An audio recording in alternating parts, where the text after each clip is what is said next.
Welcome. My name is Peggy from Therapy Gardens, and I think all of you are familiar to me, except are you guys new here or the first time you're coming? No, he was being a wise guy. Oh. I thought he was serious. Okay. Don't listen to half the stuff he says. The next, warning, the next hour is going to be a challenge with him. He's very accommodating and he's quiet sometimes. Yeah, they sink into the background. Yeah. Well, today we're going to be talking about native and beneficial plants. And Therapy Gardens has two branches besides Therapy Gardens. Therapy Gardens is the branch that's all about healthy living, grow your own herbs, diabetic cooking, eating on a budget, getting better sleep, anything to do with your health. The Senior U is all about technology and AI, ChatGPT, things like that. So we do have our catalog that you can see at the end of the presentation. It'll show you the website and where the catalog is to see our other workshops. So the American Psychiatric Association says that strolling through a city park or a day spent hiking in the wilderness, being exposed to nature, has been linked to a host of benefits, including improved attention, lower stress, better mood, reduced risk of psychiatric disorders, and even upticks in empathy and concern. So, taking a walk outside can be the best thing that you can do to lower your blood pressure or get you in a better mood, okay? And you get to meet your neighbors too. So we're in Zone B. And May 1st, roughly, is the last frost. But did anyone notice yesterday the nor'easter? So you can never say, when in New England. Especially if you're in Norwood, right? That's when the lowest the elevations in the Berkshire. So I generally tell people to plant things after Mother's Day, but we're after Mother's Day right now. And it was 47 degrees for the last couple of days. That's pretty cold.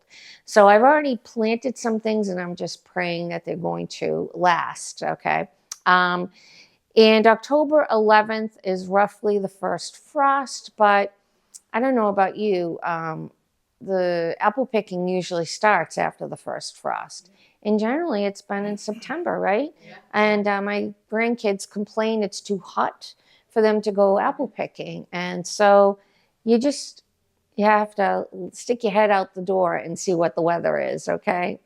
So what are native plants? Well, the native plants are the ones that are, grown naturally in your region.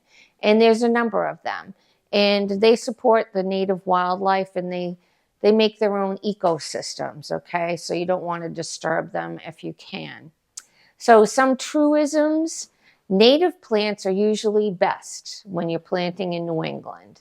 And New England wants to be a forest. So when the Pilgrims landed in Plymouth, they saw pine trees everywhere. That's all they saw.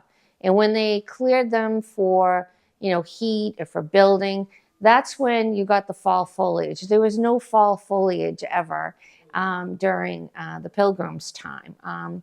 So everything, trees want to grow. I know in my yard, I'm always out there with a maple tree and an oak tree, and I'm always going around getting those little seedlings out before they start to grow, because once they establish roots, they're very hard to pull out. Now, embrace your weeds, your dandelions and your clovers. Dandelions are so healthy for you, and there's so many things you can use it for. Dandelion wine with the blooms and the stems, or the leaves, you can use them for a salad. And the roots you can dry and make coffee. And during World War II, that's what they used to do when coffee was scarce. They would grind up those dried out roots and make coffee. So embrace them. They're around forever. And when you use pesticides to kill bugs, to kill whatever, weeds or the bugs are killed also. And then the other things like birds will try and eat the bugs that you've already, infected with the pesticides. So use them sparingly. There's a lot of natural things that you can use. You can get nematodes, and that's a healthy bacteria that you can get at Home Depot or Lowe's that will help with some of those bugs, especially the grubs, okay? And turf grass lawns are wasteful.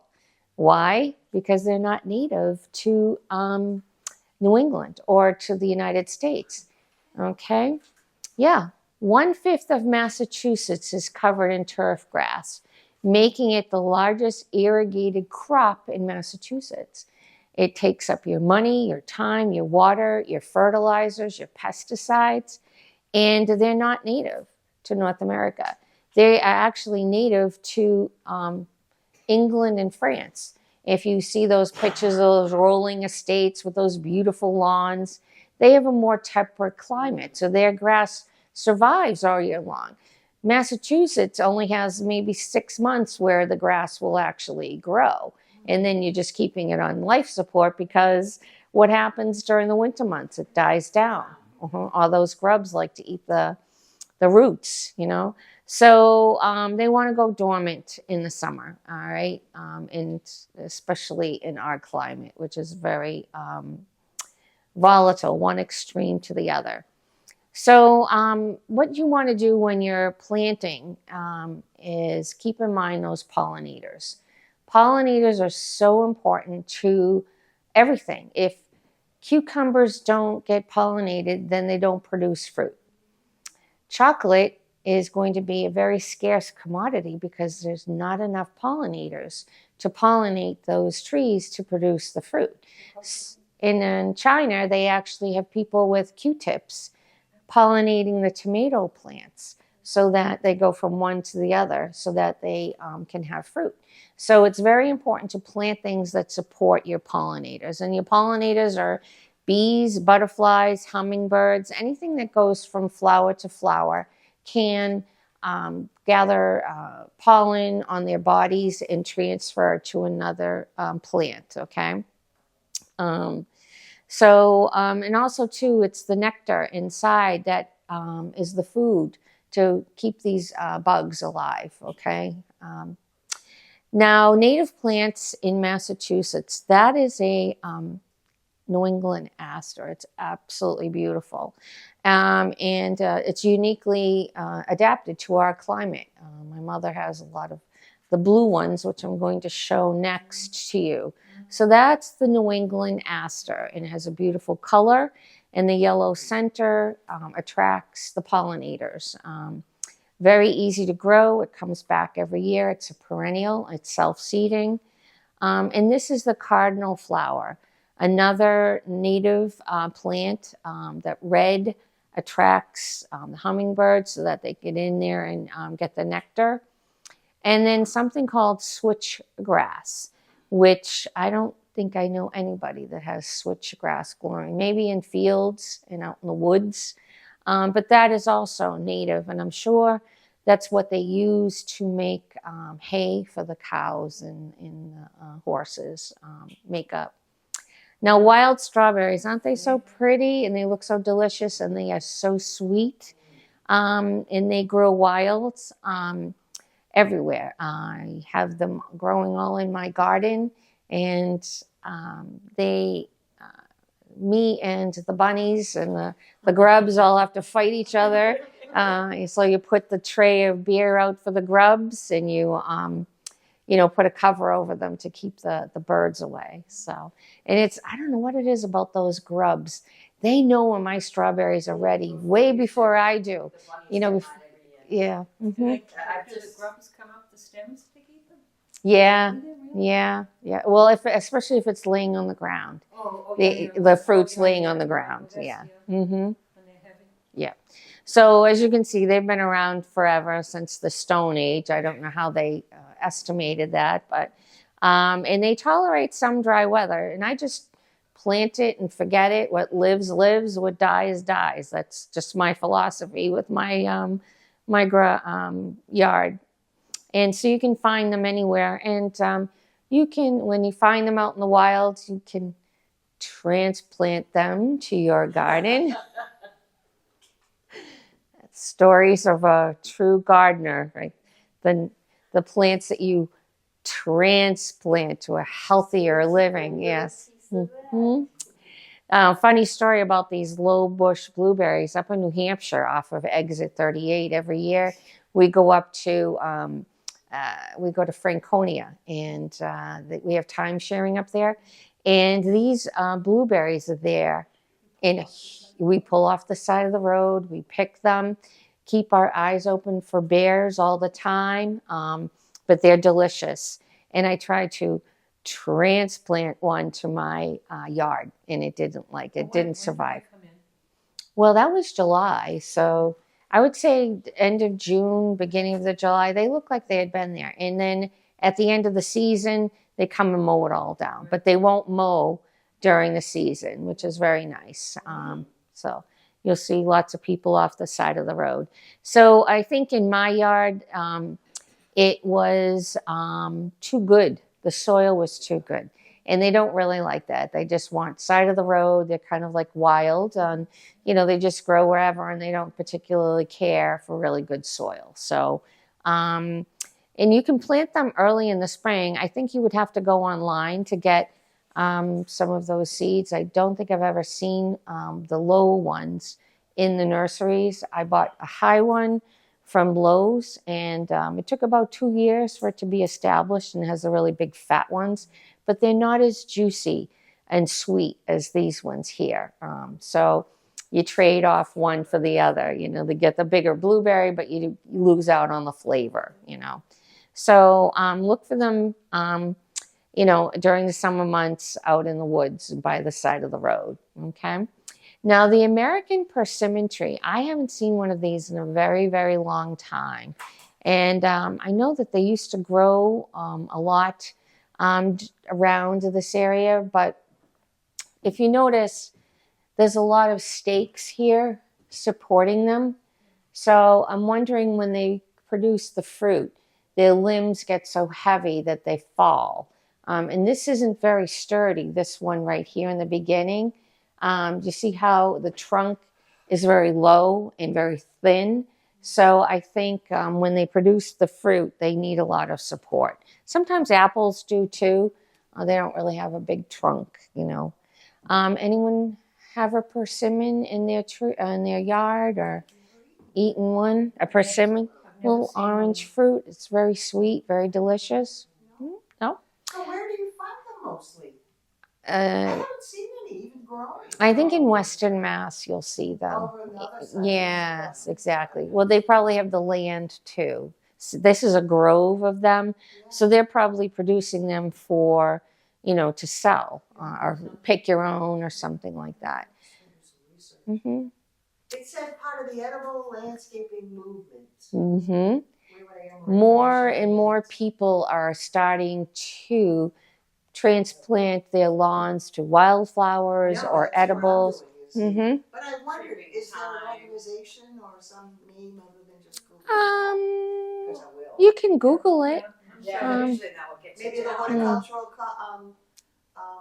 department can give more, your part of it, clearly, with this show. It would be easy to find Okay. out. Mm-hmm. If there's an It's very organization. easy, but I think it's just a general movement among people, who are conscious about, the earth. Right, exactly. So sea beans are pretty interesting, and they like those coastal areas, hence the name sea beans. But they use a lot of water. They soak up a lot of water. They need a lot of water. And they don't particularly care about, good fertile soil. They want sandy soil, lots of water, and they're very edible. So you'll find them along the coast, and they're native to the Atlantic. So if you're looking for something interesting to grow, if you have Look how you recommended them to your son. my son, he has a lot of water in his yard, so I was going to have him plant them. I'm just wondering if the soil is, salty enough. Right, exactly. Be part of the brackish stuff where the sea and Mm-hmm. other water.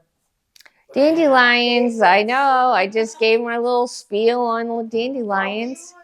Yes, they are so good for you. So embrace them. Yeah, it's hard to get rid of them. And I just read an article recently that people who use Roundup 10 years ago to kill their weeds are coming down with Parkinson's now, 10 years later. There's a lot of correlation, a lot of lawsuits about. So if you can't embrace them and they're making you crazy, just mow them down. Or, you could go out there with what do you call it, a screwdriver, I think, or something, and just Well, that weed thing that pop has them a up. forked, it's an implement that's a tool. Actually, it's very long shaft. Oh, And The it dandelion has a digger, V. that's what my mother called a it. dandelion digger, yeah. You can use it for Yeah, any- that So you one- can be standing upright and then using it, or you have to bend down a little. Well, you Yeah. could adapt it, I guess, but what I'm saying is it has an inverted. Yes. It's a V, Mm-hmm. and so it. I have one of those too. It's a handheld one. It's like snake tongue, Yeah. and then you go down and scoop them, My grandmother used to send me out to get the dandelion leaves. Leaves, She yep. said you need to do this once a month to No, clear your she's- bowels. Really? Yeah. Oh, wow. Better than Miralax, huh? It was natural as the leaves. Oh, really? Yeah. Okay. But at that time, they didn't care about the weeds or anything like that. Yeah. So the dandelions used to grow Yeah. like crazy. Crazy, right. She says, go get the dandelion leaves for me. I says, why? So I'll show you. Well, we went to the Cam Man store in Quincy. It's like a Asian Walmart. Yeah, it's got everything. And yes, and there's one aisle of just tea leaves, all right, from ceiling to floor and from wall to wall. And every flower known to man has been dried and packaged and given a use for. And the dandelion flowers are there, and you can buy chrysanthemums or rose and what do they say? They're good for your joints. They're good for migraines. Another one was good for for headaches. High blood pressure, I wouldn't recommend that, but, pretty much everything. Yeah. Hip pain, joint, Yeah, exactly. So embrace your dandelions. They're very, very good. They have more vitamins than any other plant out there, including your vegetables. Yes. Save $80 a year right there. There you go. There you go on your veggies right there. So beneficial planting, wildflowers. So why plant the wildflowers? And because they're important habitats for animals to hide, to feed. The birds eat the seeds. The insects get the nectar and pollinate the flowers. They look really pretty. And moths, butterflies, and bees depend on that. I have to get after my husband every year not to rake the flower beds because of all the leaves that are under there, and they're supporting those bees and moths that are just coming out of their cocoons. And of course, he wants to be the first one on the block to have the neat lawn and everything. So we compromise. I let him do the front because that's what he wants everyone to see. But in the back, I won't let him touch at all until, Not to do it till the spring. Yes, exactly. And he's out there in April on that first warm day. He's out there with the rake, okay?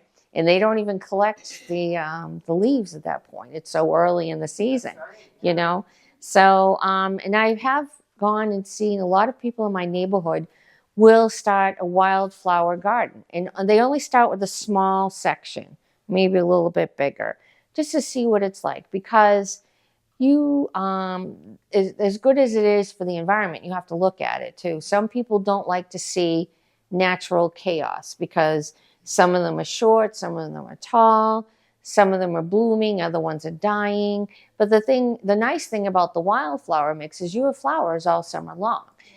Some will bloom early and some will bloom late. So at least you have something beautiful to look at for the whole season. And if you only do one small section, it's a small section you don't have to mow anymore, and it actually helps the environment. So it takes about 2 years for it to get really established. The first year, it's a little scraggly looking, but yours is coming up now the second year, and you said it looks really good, right? Yeah, it's starting to. Mhm. One more year. 1 more year and it will really be good. So this is what a native landscape looks like. And you see there's a little walkway here. I don't know whether this, yeah, you can't really, the pointer doesn't work on this screen. You see all the little pathways by the side of the house. I mean, you can actually do it in one corner on the side of your house. So it's all contained, it's not spreading out. And it adds a little color to the side of your house where maybe nothing doesn't grow very well. Because most wildflowers, they don't need a lot of good soil and things like that. They grow on the side of the road, which, you know, it may have good soil, it may not. So planting this, it's nice. It's a talking piece. It's a nice way to go out and relax in your backyard and have a little pathway and, you know, set up a little bench out there. And then you can watch the bees and the hummingbirds and the moths and the butterflies. And we were just talking about the butterflies. We had at our garden club, they had a little presentation on butterflies and how to get them to come, and the monarch butterflies and how they travel and how their numbers have been decimated because of the drought in Texas. And then up in the Dakotas, a lot of things got cleared for development and things like that, or maybe a storm or something. So all the milkweeds that they like to go and eat from have been, you know, there's no food for them. So they are very, it's very necessary for them to get some milkweed and to, you know, they're beautiful to look at and they're great for the environment. Now, how to start a wildflower garden? Well, obviously you want a small area first, okay? Because, you know, you're not sure whether you're going to like it. You don't want it to all take over because it takes a couple of years for it to establish. And it needs a lot of sun. So you want a nice sunny spot. There are some that don't mind the partial sun. You can just buy those different varieties. But they're supposed to look unwieldy or chaotic a little bit. Not like a totally manicured, because obviously they're wildflowers. And you can put your seeds in something called vermiculite, add a little bit of water, and then just sow it, you know, or mix it up in the dirt out there in the yard. Or just recently, does anyone have a water bottle? Oh, like this one? Yeah, like that one there. Springs, So what they've done is they pour the packet of seeds inside of the water, not this. Obviously, you want just clear water. And then just pour it out, and the seeds will disperse themselves in the row that you're pouring out. So it's a very easy way, because you know when you open up the package, some of them are in your hands, they stick to everything. So if you put them all in here and then distribute them that way, it comes in nice rows, okay? People put them in old salt or pepper shakers. Oh, what a great And idea. It depends on the size of the seed, because, you know, some of the seeds are really minuscule. Mm. They're That would very, be very perfect for- small. So the salt and pepper shakers, the holes are different size between salt and pepper. So you can actually, and you could buy those at a resale shop or a thrift shop. Yeah, Yes. yeah, And I've that's seen a people great. do that. Oh, what a great idea. Yeah. Salt and pepper shakers. Okay. So you can also get the Vermont Wildflower Farm online. You can order some flowers that are native to Vermont. If they grow in Vermont, they'll live in Massachusetts. I actually bought some seeds from Maine, the wildflower seeds from Maine, and they were very hardy. Any other questions or thoughts? Or yes. When you mentioned the water bottle idea, a lot of hybrid or special plants that you buy have a seed that you have to soak.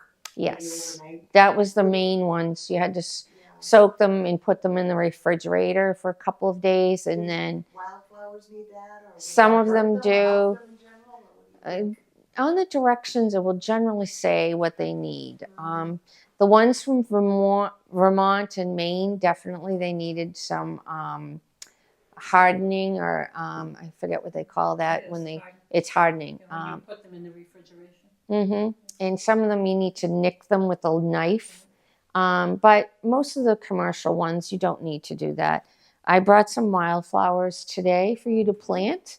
And this is our website. And up here where it says workshops and catalog, click on either one of those, and the catalog will tell you all of our workshop presentations. And then you can talk to your director and ask her to, have those presentations for you. Now, you guys are mostly doing the therapy gardens here. What about the senior university ones? Those Senior universities, you can do like a lunch and learn. So we'll learn about a lot of them are computer and technology, right? If you have well, senior youth therapy gardens is more the lunch to learn. Yeah. Mm-hmm. How about the deer? Did the wildfire flowers, do the deer tend to like them? Do they leave them alone? Ah, that's a We have good a lot of trouble with deer. right. Everything we grow, everything in our yard, the deer love. And, Yes, you know, I don't think deer the are deer are big on the wildflowers. They're more. I can't imagine them making a meal out of your wildflowers. Not like your hosters or. well, they seem to eat Well, we everything. like hostas. Yeah. Hostas, our burning bushes, Burning our bushes. Yeah, burning Yeah, bushes are tulips. actually illegal to sell, I know. and yeah. Well, we got them before they were illegal, and they So we keep have a going. few, yeah. So let him eat the burning bush Right. then, right? Right. Yeah. yeah, because they don't seem to die ever. But so they'll eat the burning bush, but they also eat like the tulips and the Oh. my crocuses, and, you know, which the tulips and the crocuses and the daffodils, they come up in like February. Do you sprinkle Because they don't- cayenne pepper or anything around We those? put And human keep hair. bone meal away from them We because keep- they love the bone meal. Yeah, somebody said They'll human dig hair. deep to get So, your bone meal. We scatter some human hair. We Wow. try just about everything, and they still come along. They still, And they eat. I know. Plus we have a couple holly bushes. Oh, okay, yeah, they like the holly, yeah. Mm-hmm. Stays They like green. the Stays evergreens. They eat them. We have one plant. I don't even know what the name of it is, but they're very thrifty. They come along. Yeah, They they eat don't, only just so much, they don't eat the whole plant. and They eat then what they need. yeah, and They then come Mm. back. Yeah, They know it's their food source. yes, so. they leave the plant alone. Like a for variety, year, and then they right? go back and eat it. Meat, potatoes, and a vegetable, something, They come through at night a lot of times. yeah. They don't like my floodlights either. They Yeah, knock them floodlights. Motion lights, yeah. They don't, they don't really mind them. I mean, No, sometimes they just keep eating. we've had them in the middle of the lawn at 2:00 in the afternoon. Mm. And people think we have ornament, the deer Oh. ornaments, Ornaments, yeah. We They're not know. ornaments. and they're not afraid of anything. Not even the wind chimes No, not the or woods, the things that reflect. Oh. Oh, The okay. woods are right in our backyard. Oh, So okay. they're beautiful animals, but How about a fence? Do you have a fence? no, we don't. But the people next door have a fence, and they still get in. Yeah, they hop. Yeah, yeah. Because the one on the other side has to actually put the fence around their vegetable garden because Mm. other animals get in there as well as the deer. 6 feet high. Well, you could.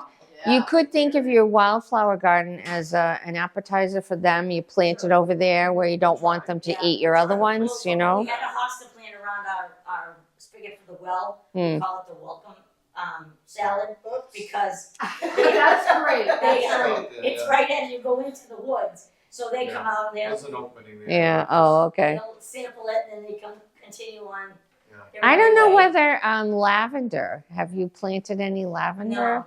That's Or like they little- can get little- lavender little- spray. Yeah, perfect. The purple ones, yeah. I think They there's grow- some in they there. grow like crazy. No, that's not lavender. What's that? I don't know what it's called, but It's a little we have a blue little blue plant, plant. and it's perennial and it just spreads. Might be a viola, one of the It goes- violas. it goes- Is it Oh, short yeah. growing? Yeah, very short. Yeah, that's a But it's viola. spreading right into the lawn. I know. I don't care, I just Yeah, they have trim the it back. When the flower dies, it looks like grass.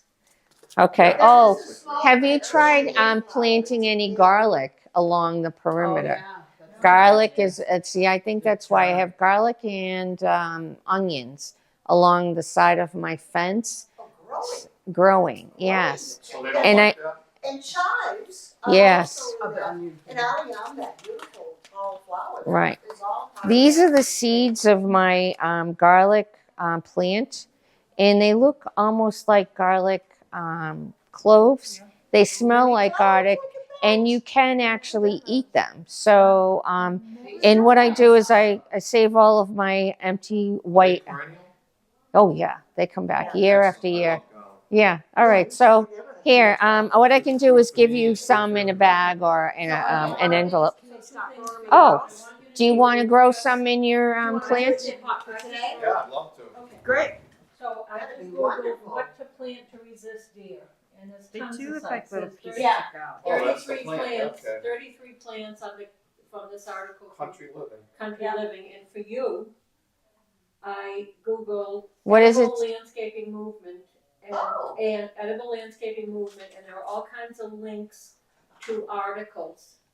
So food tank articles, 15 organizations creating edible landscapes around the world, Old Farmer's Almanac website, Mother Earth News article, and then several videos on how to grow. Oh my God, how many do I have in here? No wonder why I have none in my kitchen. I brought two. Right. Oh, did you? Oh, From the okay. It's last always one, how too. you I mean, not that there's tons at the house, so if you need to take them. to do the search. What is her name? Okay. Are you So Colleen? edible landscaping What is her movement. name? Colleen? Helen. Helen. Yeah. What are the plants that deter deer? I just did, well, I'm gonna. Can you go through them one more time? Because I think I have them here and you can plant them, There are okay?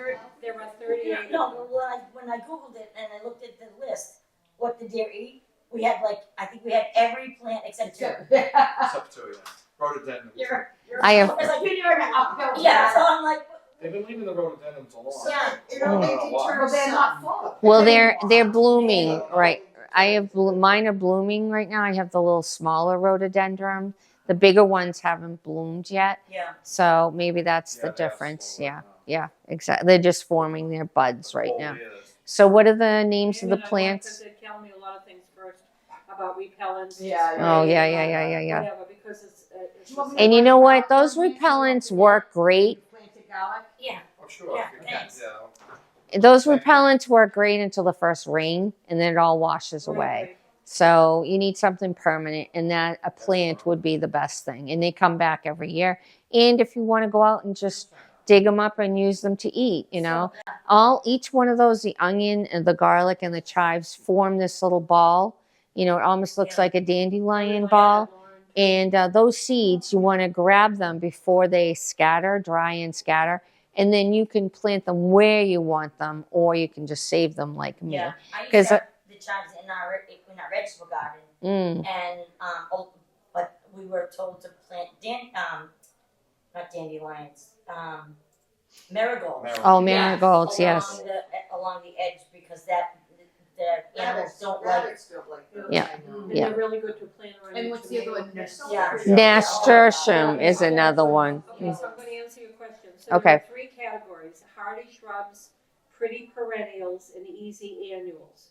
So for hardy shrubs, This is to deter deer. this is Deter. to deer. So I mean, they've got all kinds of cross references here. I think you should probably just do it yourself because Sure. Okay. because it's the best time of year. Like remember you were talking about how they come for the bulbs, so the crocuses and the daffodils. Yeah. That's because the natural things they eat haven't begun to grow yet. So you really want to be careful of where you plant your bulbs for early spring. And the other thing you can do is, a lot of people don't like it, is put netting over your shrubs. Because That if is you the put best, netting safe over your way. shrubs, especially your hollies and stuff, they're not gonna take the time to go in there for the berries and things. Mm, But mm-hmm. there is a black kind of netting that's Thank you really very much. pliable, but virtually invisible. Is it? Yeah. Yeah, see, me, I would not want to put netting because I would like to look at the beauty of the shrub. Yeah. You know. But if they've got a real chronic problem. Well, I see some people Yeah. do that though. But you're only talking about A short season. February. Oh, At the very end of the winter when everything is decimated for them to chew. There's no thing. nothing else for them to Nothing. eat, right? That's why they come Mm. close to the houses. My wife's too humane to worry about When do the deer come? All year long? All year long, all right. All year long and all day long. So you're the McDonald's of the neighborhood, right? Surprising. Yeah. And you have a local population. Oh, yeah. Yeah. It's We're near the supporting forest. families. Yeah, you're probably supporting all the families, right? You know. You know, So, We don't use bird seed, which what do you want? Wildflowers, or I have a partial shade and a sunny mix. I'd love some with color and shade. Okay. Kind of wet, and that was my concern. If she had to Wildflowers like soak the. poor soil. And No, none of these. You just direct sow all of these. Okay. So this is wildflower pollinator. You just pick out what you want. Oh yeah, I have lots of garlic seeds. Yep. garlic seeds would Yeah. be- I'd love to see And that. do you want them separate or in your pot? I can put them in a separate place. You can bring them home and plant them where you want to. We could start them That's and what see I was thinking, happens. stop And I'll- Okay. in the pot. All right. Not yet started my So seeds, so- all of these seed mixtures, you're direct sowing them. Okay. Did you order these from Maine? No, these ones came from the store. So you just go in and pick out a Right. mix already. I don't have Easy to buy. plant, just apply in water, all natural mixture. So these are going to be direct sow. At this point, you're past Mother's Day. I would say probably after this weekend when this cold spell has gone by, find a sunny spot, clear it of any like grass or anything like that. You know, make sure that the soil is really soft so that the roots can establish themselves, you know, and then just put some rocks around it or something so your husband knows not to mow this particular spot, and then just direct sow them. So what I can do is you can start them in a container here, and then you can transplant them. My only thing is that you have to wait till they're a little bit taller before you transplant them because they get kind of, yeah, they go into shock and they don't really do very well when they're not established, okay? And so then you would let them dry out a little bit too and have almost like a root bound, and then you can scoop it out and then put it into the ground. That would be better, okay? So wildflowers for you? Please. something that's, I got a garlic one for you. something that, doesn't take a lot of sun, but the soil also is, clay. There's only like There's no clay on top. no, there's only a little bit of a soil on the top, but then you go down a little bit and then you hit clay. Well, I don't go down that deep. Well, it's not that deep. The clay's not that deep. Well, those flowers don't go that deep. They don't go down. I don't think they, yeah, I don't think. Okay, so Mhm. something that's You can try it, Yeah. sure. I always wanted Let to me try see if I have the partials. Because we try to plant it out back. Yeah, this is a shade area wildflower blend, okay? And plant in a shady location in early spring after all danger of frost. And so 8 to 10 weeks before the first frost in your area if you're going to plant it in late summer. And all you have to do is roughen up the soil, remove all weeds, shake the packet really well, and distribute, okay? And no more than 1/4 of an inch. So in here, the kinds of plants that you're getting will be alyssum, chrysanthemum, coreopsis, delphinium, dianthus, echinacea. There's a couple of them that I skipped over because I couldn't pronounce the names. Well, you're showing us the picture. Yeah. Yeah, so that's what you're getting. Sure, absolutely. I'll take some of this, what was I gonna say? It's American. The wild time that we were together with the last time you gave the lecture, Mm-hmm. mine are probably 3 inches high. Oh, good, excellent. Yeah. And I keep, She said wild time. I'm thinking, were we really wild and crazy that day, or is it wildflowers? Okay. It was wild time. Oh, the creeping time. Oh, You wrote on the thing wild time, I thought. oh, did I? Yeah, well, All right, we were having a wild time. Brand though, right? American seeds? Is Yes, that what that's called? yes, and I think I may have got them from Ocean State Job Lot. You know. Yeah. Yeah, they have a lot. They used to have a program too where you would get the leftovers free, and you'd have to go down to the University of Rhode Island to get them, but they stopped that this year, unfortunately. So I'm just shaking these up to get all the best ones. And you want to come up, and I'll give you a handful, and you can plant your own. And here is a